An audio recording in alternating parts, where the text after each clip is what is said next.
ನಮಸ್ಕಾರ ಸ್ನೇಹಿತರೆ. ನಾವು ಹೊಸ ವರ್ಷದ ಆಚರಣೆಯಲ್ಲಿ ನಮ್ಮನ್ನು ನಾವು ತೊಡಗಿಸ್ಕೊಂಡಿದ್ದೀವಿ. ಹಾಗಾಗಿ ಈ 2021 ತಮಗೆಲ್ಲರಿಗೂ ಸಹಿತವಾಗಿ ಶುಭಾಶಯಗಳು. ಈ ಹೊಸ ವರ್ಷದಲ್ಲಿ ಎಲ್ಲರಿಗೂ ಅವರ ಆಶಯಗಳು ಪೂರ್ಣ ಆಗಲಿ ಹಾಗೂ ಅವರ ಬದುಕು ಮತ್ತು ಜೀವನದಲ್ಲಿ ಒಳಿತನ್ನು ಉಂಟು ಮಾಡಲಿ ಅಂತೇಳಿ ಆ ದೇವರನ್ನ ಪ್ರಾರ್ಥಿಸ್ತಾನ. ಸ್ನೇಹಿತರೆ, ಈ ಹೊಸ ವರ್ಷ ಆಚರಣೆ ಏನಿದೆ, ಯಾವುದೇ ಆಚರಣೆಗಳ ಹಿನ್ನೆಲೆಯಲ್ಲಿ ಅದರ ಒಂದು ಇತಿಹಾಸವನ್ನು, ಪರಂಪರೆಯನ್ನು ಮತ್ತು ಅದರ ಪ್ರಸ್ತುತತೆಯನ್ನು ಮತ್ತು ವಾಸ್ತವಿಕತೆಯನ್ನು ನಾವು ತಿಳ್ಕೊಳ್ಬೇಕಾಗ್ತದೆ. ಸ್ನೇಹಿತರೆ, ಹೊಸ ವರ್ಷ ಅನ್ನೋದು ನಿಜವೇ ಅಂತೇಳಿ ನಾವು ನೋಡ್ತಾ ಹೋದರೆ, ಈ ಜಗತ್ತು ಸೌರಮಂಡಲ ಏನಿದೆ ಅವು ತನ್ನ ಕಕ್ಷೆಯ ಮೇಲೆ ತಿರುಗ್ತವೆ. ಹಾಗೆಯೇ ತನ್ನ ಸೂರ್ಯನ ಸುತ್ತನೂ ಸಹಿತವಾಗಿ ಸುತ್ತಾ ಇರ್ತದೆ.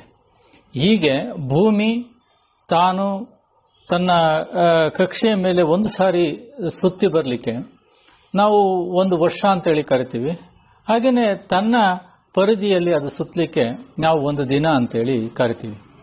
ಹಾಗಾಗಿ ಈ ಸೌರಮಂಡಲದ ಒಂದು ಚಲನೆಯನ್ನು ಆಧರಿಸಿ ನಾವು ಹೊಸ ವರ್ಷಗಳನ್ನು ಘೋಷಣೆ ಮಾಡಿಕೊಳ್ತೀವಿ.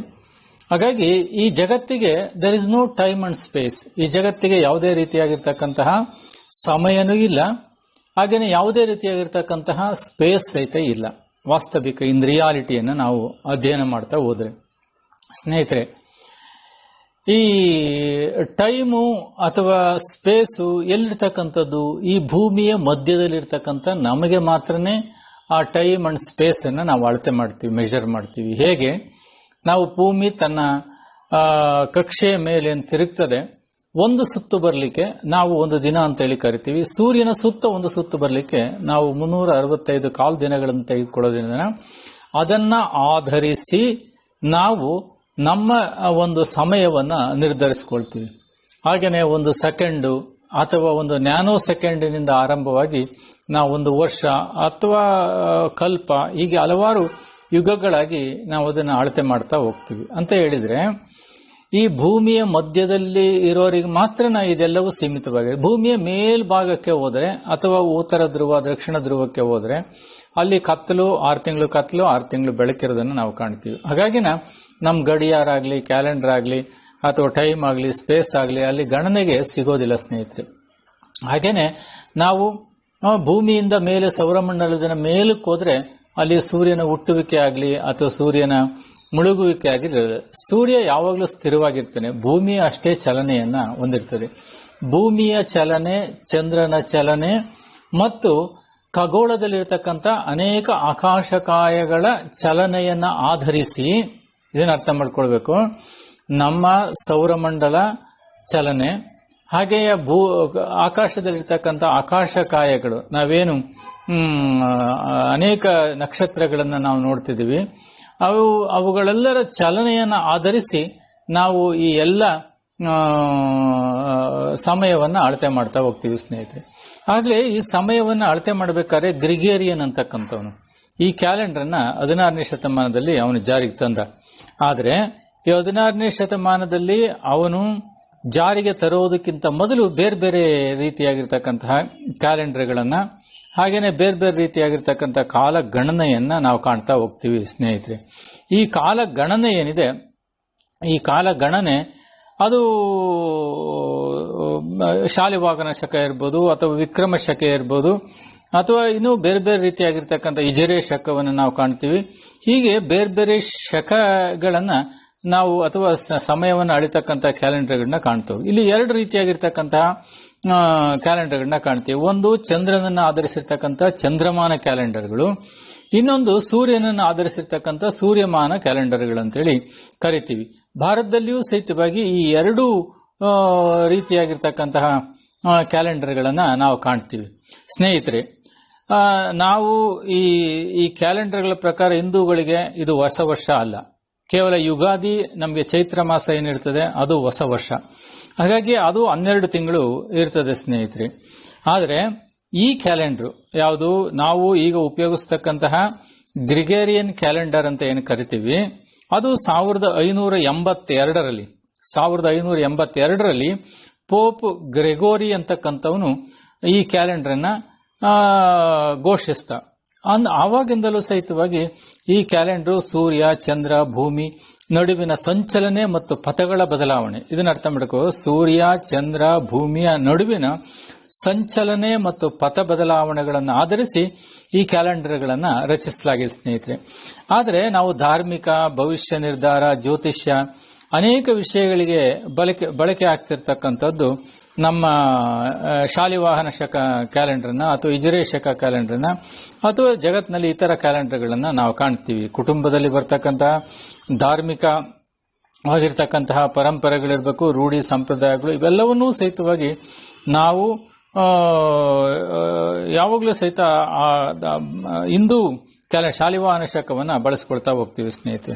ಹಾಗಾಗಿನ ಈಗ ನಾವು ಸಾಮಾನ್ಯವಾಗಿ ಹೇಳ್ಬೇಕಾದ್ರೆ ಶಾಲಿವಾಹನ ಶಕ, ಶಾರ್ವರಿ ನಾಮ ಸಂವತ್ಸರ ಹೀಗೆ ಆರಂಭವಾಗ್ತಾ ಹೋಗ್ತದೆ. ಹಾಗಾಗಿ ಶಾಲಿವಾಹನ ಶಕ ಎನ್ನುವ ಪದವನ್ನ ನಾವು ಬಳಸ್ತೀವಿ ಸ್ನೇಹಿತರೆ. ಹೀಗೆ ಯಾವುದೇ ಇರ್ಬೋದು, ನಾವು ಈ ಕ್ಯಾಲೆಂಡರ್ಗಳನ್ನ ಬಳಸ್ತಕ್ಕಂಥ ಮೂಲ ಉದ್ದೇಶ ಏನಂತಂದ್ರೆ ಪ್ರಕೃತಿ, ಪುರುಷ ಮತ್ತು ಪರಮಾತ್ಮ. ಇನ್ನೊಂದ್ಸರಿ ಅರ್ಥ ಮಾಡ್ಕೊಳ್ಳಿ ಸ್ನೇಹಿತರೆ. ಪ್ರಕೃತಿ, ಪುರುಷ, ಪರಮಾತ್ಮ ಈ ಮೂರರ ನಡುವೆ ಇರತಕ್ಕಂತಹ ಚಲನಶೀಲತೆಯನ್ನ ಅಥವಾ ಮೂರರ ನಡುವೆ ಇರತಕ್ಕಂತಹ ಸಂವೇದನಾಶೀಲತೆಯನ್ನ ನಾವು ಅಳಿತಕ್ಕಂತಹ ಕ್ಯಾಲೆಂಡರ್ನೇ ನಾವು ಸಾಮಾನ್ಯವಾಗಿ ಹೊಸ ವರ್ಷ ಅಂತೇಳಿ ನಾವು ಕರಿತೀವಿ ಸ್ನೇಹಿತರೆ. ಹಾಗಾಗಿ ಈ ಹೊಸ ವರ್ಷದ ಆಚರಣೆಯನ್ನ ನಾವು ಯಾವಾಗ ಮಾಡಬೇಕಾಗ್ತದೆ ಅದು ಬಹಳಷ್ಟು ಮುಖ್ಯವಾಗಿರ್ತಕ್ಕಂಥದ್ದು ಸ್ನೇಹಿತರೆ. ಈ ಹೊಸ ವರ್ಷದ ಆಚರಣೆ ಏನಿದೆ ಅದು ನಮ್ಮ ಭಾರತೀಯ ಕ್ಯಾಲೆಂಡರ್ ಪ್ರಕಾರ ನಾವು ಯಾವಾಗ ಯುಗಾದಿಯನ್ನು ಆಚರಣೆ ಮಾಡ್ತೀವಿ ಆಗ ಚೈತ್ರ ಮಾಸ ಬರ್ತದೆ. ಆಗ ಪ್ರಕೃತಿ, ಪುರುಷ, ಆತ್ಮ, ಪರಮಾತ್ಮನ ನಡುವೆ ಒಂದು ಚಲನಶೀಲತೆಯನ್ನ, ಚೈತನ್ಯತೆಯನ್ನ ನಾವು ಕಾಣ್ತಾ ಹೋಗ್ತೀವಿ ಸ್ನೇಹಿತರೆ. ಹಾಗಾಗಿ ನಿಜವಾಗ್ಲೂ ಸಹಿತವಾಗಿ ಅದು ಹೊಸ ವರ್ಷ ಏನೇ ಇರಲಿ, ಆದರೂ ಸಹಿತವಾಗಿ ಇವತ್ತು ಹೊಸ ವರ್ಷವನ್ನು ಆಚರಣೆ ಮಾಡ್ತಾ ಇದ್ದೀವಿ. 2021 ಬಂದಿದೆ. ಆದರೆ ನಾವು ಏನ್ ಮಾಡಬೇಕಾಗ್ತದೆ ಹೊಸ ವರ್ಷದಲ್ಲಿ ಅದು ಬಹಳಷ್ಟು ಮುಖ್ಯ. ಈಗ ನಾವು ಪರಸ್ಪರ ಶುಭಾಶಯಗಳನ್ನ ವಿನಿಮಯ ಮಾಡ್ಕೊಳ್ತೀವಿ, ಸಿಹಿಯನ್ನು ಹಂಚ್ತೀವಿ, ಉಡುಗೊರೆಗಳನ್ನ ಕೊಡ್ತೀವಿ ಅಥವಾ ಗ್ರೀಟಿಂಗ್ಸ್ ಅನ್ನ ಬೇರೆಯವರಿಗೆ ಕಳಿಸ್ಕೊಡ್ತೀವಿ. ಇದೆಲ್ಲನೂ ಸರಿನೇ. ಆದರೆ ಈ ಹೊಸ ವರ್ಷದಲ್ಲಿ ನಾವು ಒಂದು ಸಾರಿ ಈಗ ಸಾಮಾನ್ಯವಾಗಿ ಎಲ್ಲ ಮಾಧ್ಯಮಗಳು ಸಹಿತವಾಗಿ ಒಂದು ವರ್ಷವನ್ನ ಪುನರಾವಲೋಕನ ಮಾಡ್ತಾರೆ, ಆ ವರ್ಷದಲ್ಲಿ ನಡೆದಂತಹ ಘಟನೆಗಳನ್ನ. ಹಾಗೇನೆ ನಾವು ಸಹಿತವಾಗಿ ನಮ್ಮ ಬದುಕು ಜೀವನದಲ್ಲಿ ಹೊಸ ವರ್ಷ ಆಚರಣೆಗೆ ಮೊದಲು ಯಾವಾಗ 2020 ನಾವು ಡಿಸೆಂಬರ್ 31ರಂದು ಕೂತ್ಕೊಂಡು ನಾವು ಆಲೋಚನೆ ಮಾಡಬೇಕಾಗ್ತದೆ. ನಮ್ಮ ಇಷ್ಟು ವರ್ಷಗಳಲ್ಲಿ ನಾವು ಏನು ಮಾಡಿದೀವಿ, ಯಾವುದು ಒಳ್ಳೆತ್ ಮಾಡಿದೀವಿ, ಯಾವುದು ನಮ್ಮಿಂದ ತಪ್ಪಾಗಿದೆ, ದುರ್ಬಲತೆಯಾಗಿದೆ, ತಪ್ಪಾಗಿದೆ, ಎಲ್ಲಿ ಲಾಸ್ ಆಗಿದೆ, ಲಾಭ ಆಗಿದೆ, ನಷ್ಟ ಆಗಿದೆ, ಅನುಕೂಲ ಆಗಿದೆ, ಅನಾನುಕೂಲ ಆಗಿದೆ, ಮೆರಿಟ್ಸ್, ಡಿಮೆರಿಟ್ಸ್, ಹೀಗೆ ನಮ್ಮ ಬದುಕಿನ ಒಂದು ವರ್ಷದ ವಿಹಂಗಮ ನೋಟವನ್ನ ಒಂದು ಸಾರಿ ನಾವು ನೋಡ್ಕೊಳ್ಬೇಕು. ಹಾಗೇನೆ ಹೊಸ ವರ್ಷದಲ್ಲಿ ನಾವು ಸಂಕಲ್ಪ ಮಾಡಬೇಕು ಅಥವಾ ನಾವು ಒಂದು ಪ್ರತಿಜ್ಞೆಯನ್ನ ಮಾಡಬೇಕಾಗ್ತದೆ ಸ್ನೇಹಿತರೆ. ಏನಂತ ಹೇಳಿದ್ರೆ, ನಾನು ಈ ವರ್ಷದಲ್ಲಿ ಯಾವ ರೀತಿಯಲ್ಲಿ ನನ್ನನ್ನು ನಾನು ಪರಿವರ್ತನೆ ಮಾಡಿಕೊಂಡು ನನ್ನ ಬದುಕು ಜೀವನದಲ್ಲಿ ಹೊಸತನವನ್ನ, ಹೊಸ ಆಲೋಚನೆಗಳನ್ನ, ಹೊಸ ವಿವೇಚನೆಯನ್ನ, ಹೊಸ ಬದುಕನ್ನ, ಹೊಸ ದಾರಿಯನ್ನ ಅಥವಾ ಹೊಸದಾಗಿರ್ತಕ್ಕಂಥ ಎಲ್ಲದರಲ್ಲಿಯೂ ಸಹಿತವಾಗಿ ನವೀನತೆಯನ್ನು ನಾನು ಏನು ತರ್ತೇನೆ ಅಂತ ಹೇಳಿ ನಾನು ನನ್ನದೇ ಆಗಿರ್ತಕ್ಕಂತಹ ಒಂದು ಗುರಿ, ಅದಕ್ಕೆ ತಕ್ಕಂತಹ ಸ್ಟ್ರಾಟಜಿಸ್ ತಕ್ಕಂತಹ ವ್ಯಾಲ್ಯೂಸ್, ಒಂದು ಗುರಿಯನ್ನು ಇಟ್ಕೊಳ್ಬೇಕು, ಅದಕ್ಕೆ ತಂತ್ರಗಾರಿಕೆಯನ್ನು ರೂಪಿಸ್ಕೊಳ್ಬೇಕು, ಅದಕ್ಕೆ ಬೇಕಾಗಿರ್ತಕ್ಕಂತಹ ವ್ಯೂಹಗಳನ್ನ ರಚನೆ ಮಾಡ್ಕೊಳ್ಬೇಕು ಸ್ನೇಹಿತರೆ. ಹಾಗೇನೆ ಅದಕ್ಕೆ ಬೇಕಾಗಿರ್ತಕ್ಕಂತಹ ವ್ಯಾಲ್ಯೂಸ್ ಅನ್ನ ನಮ್ಮದಾಗಿಸ್ಕೊಳ್ಬೇಕು ಸ್ನೇಹಿತರೆ. ಹೀಗೆ ಯಾವಾಗ ನಾವು ಬದುಕಿನ ಮುನ್ನೋಟವನ್ನ, ಬದುಕಿನ ಹಿನ್ನೋಟವನ್ನ, ಪ್ರಸ್ತುತತೆಯನ್ನ, ಪಾಸ್ಟ್, ಪ್ರೆಸೆಂಟ್ ಅಂಡ್ ಫ್ಯೂಚರ್ ಅಂತೇಳಿ ಕರಿತೀವಿ.